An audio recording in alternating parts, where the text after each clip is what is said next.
Olá, muito bom dia para você que está aqui, ó, ligadinho na TV Mar. Seja muito bem-vindo. Estamos começando agora mais um programa. E o programa de hoje, né, assim, para a gente começar a semana, é um programa muito especial. Porque no sábado, né, no último dia 2 de abril, foi o Dia Mundial da Conscientização do Autismo. Então, nada mais, nada menos, né, do que justo da gente trazer esse tema aqui para o Bem Assim, falar sobre ele com diversos especialistas, com pessoas que atuam diretamente nessa causa. E aí eu quero convidar você então para ficar aí ligadinho, porque nós vamos começar agora o nosso programa especial.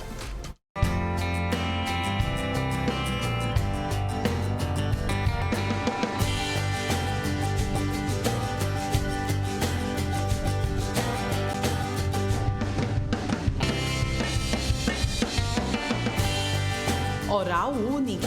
Cada sorriso é único.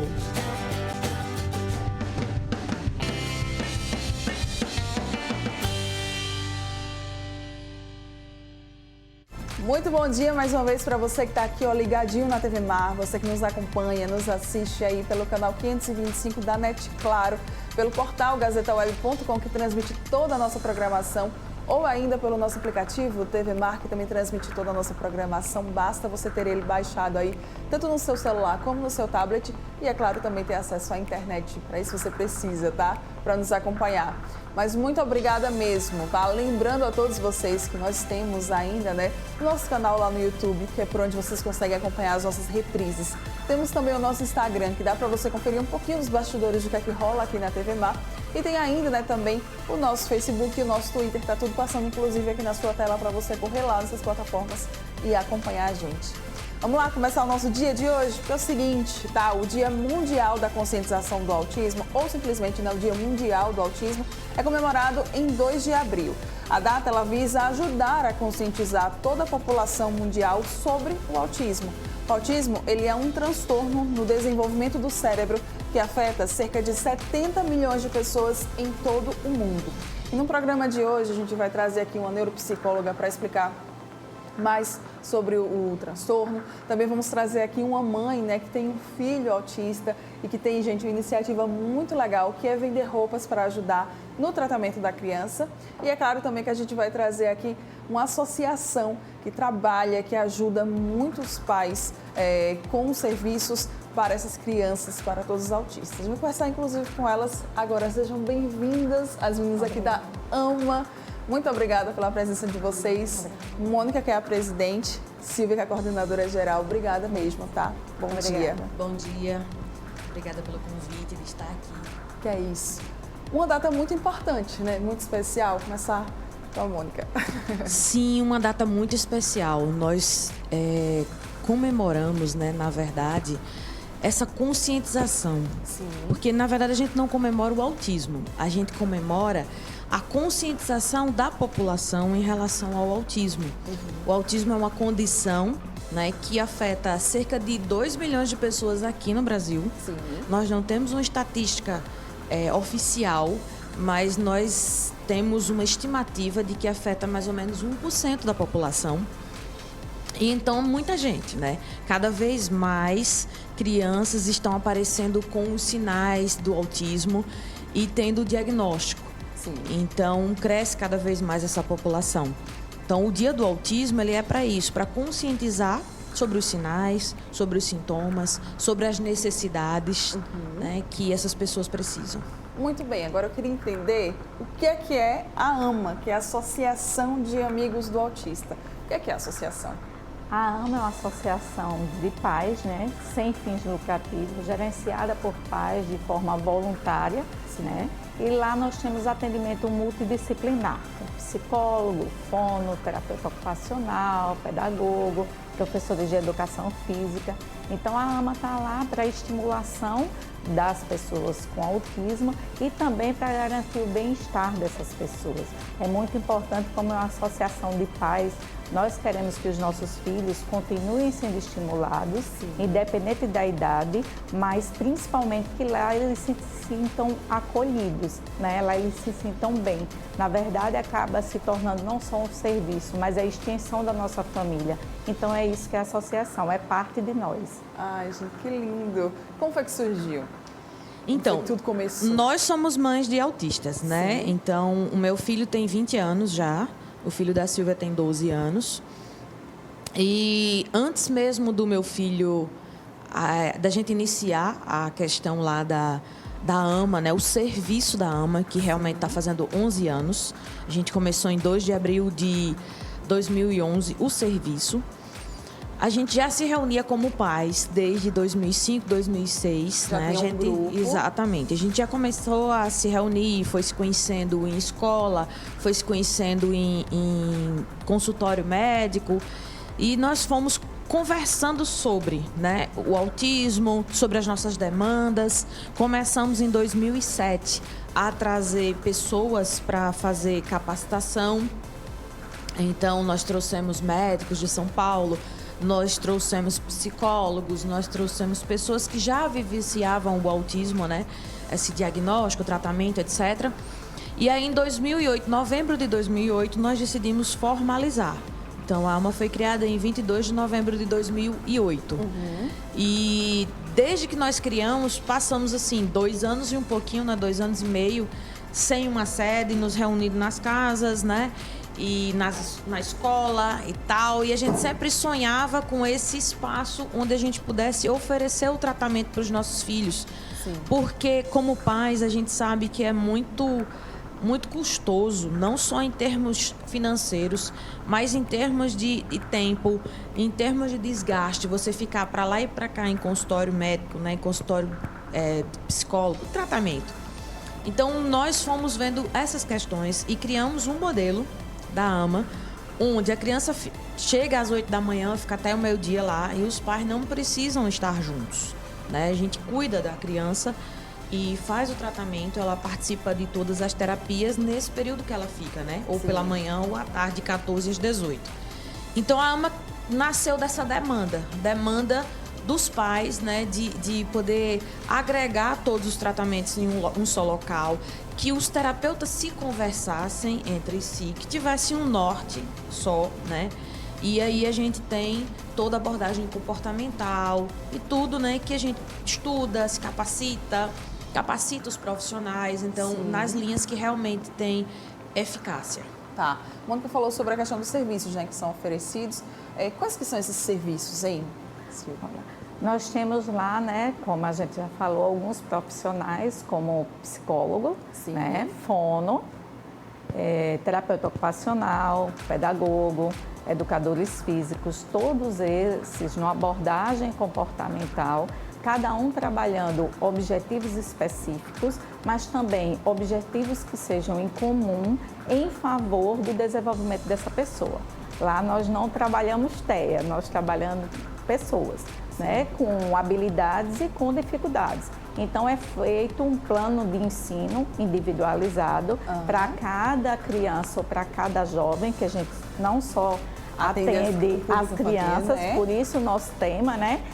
Autismo não tem idade, porque ainda é muito comum só terem serviço até os 14 anos. Sim. E a gente sabe que o autismo ele continua, não é uma doença, mas é uma condição, né? E uma condição permanente. O que a gente busca é que eles cada vez mais tenham autonomia e continuem se desenvolvendo. Todo tempo é tempo de aprender. E a AMA é um espaço de ensino e aprendizagem, né? Sim.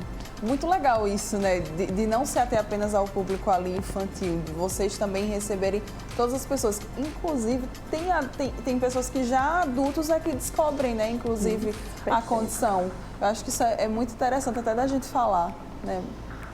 Na verdade, nós estamos crescendo com eles, né? Quando a AMA começou, meu filho tinha 9 anos. Tinha outros que tinham 2 anos, 3 anos. E aí as demandas vão mudando quando chega na fase da adolescência, né, por volta dos 12, 13 anos. E agora se aproximando da fase, né, de jovem adulta. E tal, mais adulto. Então, assim, a gente precisa entender quais são as demandas deles. E a gente precisa ensinar as habilidades que sejam visando autonomia, visando independência. É isso que a gente mais procura fazer lá na associação, né? Autonomia, independência, o que eles precisam para viver melhor, eles como indivíduos e as suas famílias também. né? Porque, assim, é bem desafiador você ter um indivíduo com TEA no seio da família, né?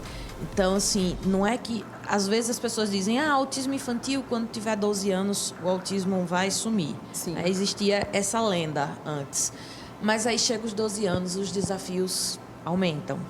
Chega os 16, os desafios aumentam mais ainda. Chega os 20, vai aumentando. Então, assim, a gente vai tentando caminhar com eles. Nós não temos ainda um público lá de 30, 40 anos. Às vezes as pessoas nos procuram com 30, 40 anos e a gente responde, né, Silvinha? A gente responde, olha, nós ainda não temos um serviço voltado para 30 e 40 anos, porque nós estamos aprendendo, sentindo as demandas, né, para poder ver o que é que a gente precisa implementar. Então, essa tem sido a nossa dinâmica. Criança, a gente tem um serviço para criança e tem um serviço também para adolescente separado. Criança e adolescente não comungam no mesmo ambiente. Sim. Né? Tem todo o espaço das crianças e tem todo o espaço dos adolescentes e jovens, com propostas diferenciadas. Então, nós não estamos infantilizando os nossos adolescentes e jovens. Nós estamos trazendo uma abordagem mais funcional para eles. Né? E é isso que a gente se propõe lá. Há 10, 12 anos atrás, as informações sobre TEA, sobre, né, a condição, eram muito mais escassas do que hoje, né? A gente consegue ver essa evolução e ainda mais também por conta de associações como a AMA, né, que tem ajudado muito esses pais ao longo desses anos, né, Silvia? Justamente. E hoje, né, hoje não, já há alguns anos, a AMA ela faz um serviço de utilidade pública, que é justamente o de acolhimento às famílias. Porque não é fácil, nós recebemos pessoas ainda em avaliação, recebemos pessoas que estão tendo diagnóstico agora, né? E nenhum desses casos, na verdade, é fácil ter o diagnóstico. Mas o que a gente quer passar é que existe sim, né, um tratamento específico e existe sim uma forma feliz de se viver com a pessoa com autismo. Não é uma sentença, Sim. Não é que você não seja feliz a partir do diagnóstico. É muito mais um equilíbrio de você mudar algumas expectativas e pensar, agora eu vou lutar, né, por uma condição autônoma, mas principalmente que se viva bem, né, que as famílias pensem após um diagnóstico como uma forma diferente de viver, mas não uma forma sofrida. Sim. Então a gente deixa essa mensagem, lá a gente fala sobre inclusão escolar, nós falamos sobre o diagnóstico, falamos sobre o TEA, sobre como os pais devem estimular seus filhos em casa, mas principalmente mostrar que existe um horizonte além do diagnóstico, né? Que as famílias elas não precisam levar isso como se fosse uma sentença de infelicidade. Sim. Não, você realmente vai ter que mudar algumas coisas, adaptar-se a algumas situações, né, a rotinas diferentes. No entanto, pode sim ser feliz com pessoas com autismo no seio da sua família. Eu fico pensando em quantas famílias vocês já ajudaram a mudar a visão, né, a partir do diagnóstico. Porque com certeza, como vocês já falaram aqui, não deve ser um momento fácil, né? E aí você recebe aquele impacto, né, daquela notícia e você às vezes se sente, imagino eu, perdido, né? E aí, para onde é que eu vou? Com certeza ter pessoas Sim. que cheguem e que digam assim, calma, vamos aqui dar um norte, faz a diferença, né? Isso, a gente teve que dizer calma até para nós mesmos, Sim. né? Porque há 18 anos, quase 19, né? Agora em maio vai fazer 19, que eu comecei a buscar o diagnóstico para o meu filho, que eu vi alguma coisa diferente nele, né? E eu não sabia nem que existia autismo há 19 anos atrás, né? E também não conectava com ninguém aqui que soubesse nada de autismo. Então a gente precisou sair de Maceió para entender um pouco sobre autismo, buscar informação, etc. Então, assim, hoje, como você estava falando, o alcance da informação é muito grande. Mas, assim, é preciso também saber filtrar essas informações, sabe? A nossa preocupação tem sido muito grande em relação a isso. Nós temos um canal com a população que é o nosso Instagram. Sim. Então, nós recebemos mensagens, muitas mensagens, o tempo todo, o dia todo. Estou desesperado, como é que eu faço, para onde eu vou, como é que eu busco o diagnóstico. Então, nós temos esse canal. que nós mesmos respondemos lá. Nós temos o canal do telefone lá da AMA, né? 3316-3573. Nós temos as visitas que nós, né, digamos, acolhemos os pais. Sim. Mas às vezes a gente se depara com várias situações assim meio difíceis até, né? Antes de vir para cá, eu estava lendo um e-mail, também tem um e-mail, né? E a pessoa, eu coloquei na escola meu filho, ele ainda não tem diagnóstico, mas a escola me chama para ficar lá com ele, a escola não me chama para ir buscá-lo, né? E como é que eu faço? Eu chamo a polícia. Aí já tinha bem assim, né? Eu chamo a polícia, aí eu até digo, vou responder rapidinho, essa para depois, né? Aí eu falei, olha, a nossa linha, né, Silvinha, sempre é de você ser parceiro com a escola. Então tem muita informação, mas as informações às vezes são truncadas. Você tem direito disso, tem direito daquilo, não sei o que lá, mas já imagina, você chegar e chamar a polícia, no caso, né, que eu falei, ele está sofrendo maus tratos. Só se fosse em caso disso, né? Está sendo trancado numa sala, recebendo maus tratos, mas não se tratava disso, o enredo dela. Se tratava da criança, da escola não saber o que fazer com a criança. Mas não é só porque existe uma lei que precisa ser acolhido, tem a inclusão, etc., que todo mundo vai saber como trabalhar com autismo assim, de uma hora para outra. Sim. Não é verdade? Então, existe uma lei, mas os pais também precisam dessa parceria com a escola. A Silvia, que é psicopedagoga, ela fala isso sempre e tem mais conhecimento até de causa, porque ela teve a vivência de dizer assim, olha, precisa ser parceiro. Porque se o seu filho está lá todos os dias, você vai chamar a polícia, vai chamar a justiça, vai... E como que vai ficar essa relação com a escola? Entende? Então, assim, se a escola não sabe, foi esse o nosso discurso, se a escola não sabe o que fazer ainda, você precisa ser parceiro, orientar que existe uma lei do autismo, existe a lei da inclusão, existem conhecimentos, existem cursos, existem materiais adaptados, existem tantas coisas, né, que às vezes as pessoas não se ligam nessa trajetória e acham que assim, vou chamar a polícia e vai dar tudo certo. Vai ter que resolver, né? E aí? Não é bem assim, né? Não é bem assim. Como a Mônica bem falou, a gente tem que ter essa parceria, porque, na verdade, não digo como desculpa, né? A gente também tem que colocar para as escolas que não há mais tempo de dizer, olha, eu não faço nada porque eu não sei, né? A LBI, a Lei Brasileira de Inclusão, é de 2015. Então, se você recebe, e hoje é uma demanda muito comum de pessoas com autismo, você tem que procurar se informar, seja com profissionais da área, sejam com associações, né, sejam com os próprios terapeutas dessa criança ou desse jovem, né, tem que se direcionar um caminho, porque a escola, apesar de muita gente, não, ele está indo para a escola para fazer amiguinhos. A escola é lugar de ensino, aprendizagem.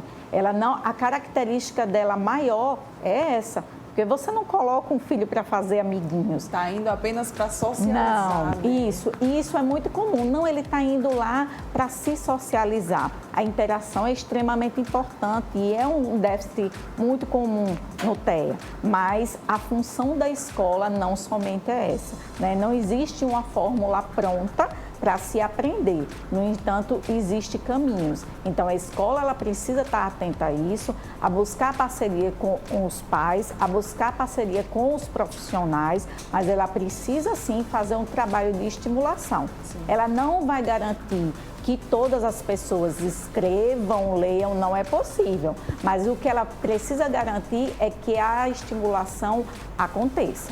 Né? Com relação à aprendizagem, não depende só da escola, vai depender de todos esses parceiros. Mas é importante que que toda a escola pense em como fazer em favor do seu aluno.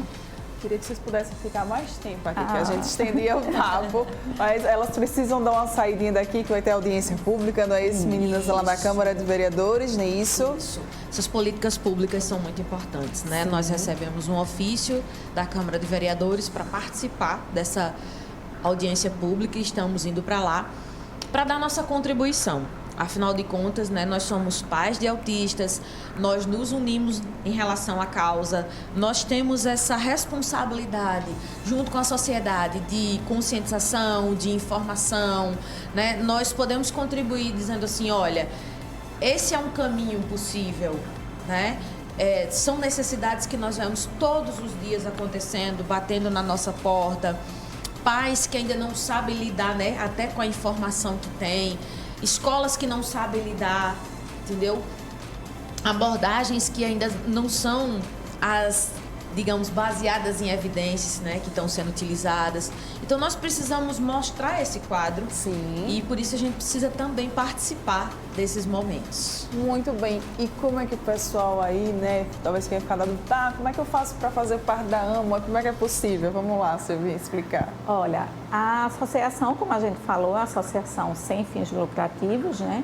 Mas é gerenciada pelos pais. No entanto, todos os profissionais que lá estão, eles são remunerados. E aí isso tem um custo. O que é que os pais fazem? A gente rateia valores, né? Então, para se associar, precisa ter vaga, é óbvio, né? A gente tem um quantitativo específico, porque a gente não pode encher lá de pessoas, não é assim. A gente tem um compromisso com a qualidade, justamente a gente não tem interesse financeiro. Sim. O que a gente quer é que os que estejam lá sejam estimulados de forma adequada e para isso nem sempre a quantidade, porque muitas vezes o trabalho é feito numa relação de 1 para 1. Então, o que é feito? Primeiro a gente convida para que venha conhecer a instituição e depois, dependendo de todas as condições de vaga, de disponibilidade financeira, a gente vê a questão de vagas. Né? É importante frisar que hoje em dia esse custeio dos pais, às vezes é de forma particular. A gente tem também alguns pais que conseguiram isso através de defensoria pública. Nós temos algumas vagas que foram pais que conseguiram apadrinhar, né? Pessoas que conseguiram apadrinhar, então a gente também tem esse. E a gente hoje tem uma lista de espera, né, para esse trabalho, para esse desenvolvimento de trabalho que está sendo feito lá, mas que seja apadrinhado por outros. Sim. Né? A gente, infelizmente, a gente não consegue fazer isso. Os pais que estão lá já custeando seus filhos não conseguem fazer isso por outros, mas a gente tem alguns pais que têm feito esse movimento para que sejam apadrinhadas algumas crianças e tenham acesso ao serviço. Então, né? ótimo, né? Se o pessoal estiver aqui nos assistindo, né, e quiser contribuir, isso já vai ser muito... Sim, só completando o que a Silvinha está dizendo, nossa diretoria é voluntária, né? Então, nós somos voluntários na causa. O que é arrecadado lá é para pagar os funcionários, né? Nós temos uma equipe grande de 30 pessoas, né? Então, funcionário, aluguel, etc. Então, nós somos pais voluntários na causa, a diretoria é voluntária.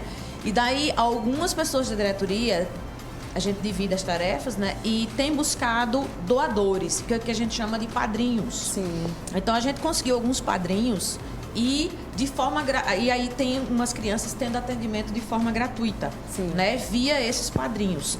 Quem quiser apadrinhar novas crianças, uma empresa que queira apadrinhar, nós estamos lá de braços abertos, porque existe uma demanda enorme, existe uma fila enorme de pessoas interessadas, né? E que a gente precisa também, para poder atendê-las, ter os padrinhos. Sim. E aí a gente, com os padrinhos, consegue contratar os profissionais mais horas, né? E estar lá dentro de um serviço, né, que a gente possa estar oferecendo. Então, é importante a gente mostrar essa dinâmica, né, que tem de várias formas. Alguns também, né, Silvinha, são custeados pelos planos de saúde, mas diretamente pelos planos. A AMA está tentando credenciar ainda em alguns planos. Muito bem. Então, ficou interessado? Quer conhecer mais? Quer ajudar? Quer contribuir de alguma forma? Como é que eles podem fazer, hein, meninas? Nós temos o Instagram, @autismoalagoas. Tá, esse é o nosso Instagram, fala conosco lá via mensagem direta. Nós temos um telefone 3316-3573. Aí, ó, na tela. Isso, nosso Instagram, tá aí com os nossos passeios, nossa caminhada, tudo, nossa movimentação, né, de 2 de abril. E nós temos um e-mail, ama.alagoas@gmail.com. Pronto. Tá? Nosso Instagram também é bastante informativo, nós mostramos nossas ações, né, nossas parcerias.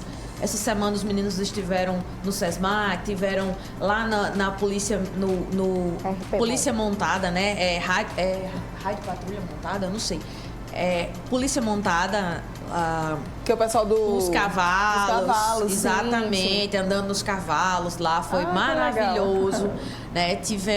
Temos essas parcerias. Então, quem quiser, segue a gente no Instagram e conversa conosco, né, via mensagem direta. Muito bem, muito obrigada. Muito obrigada pela vocês, de oportunidade. verdade, por terem arrumado um espacinho na agenda, mesmo agitada hoje. Obrigada mesmo, parabéns, viu, mais uma Obrigada. vez. Que bom que vocês estão aí contribuindo e ajudando muitas famílias. Obrigada. Obrigada, viu? obrigada pelo espaço. Seguinte, rápido intervalo comercial, daqui a pouco a gente está de volta, não sai daí não.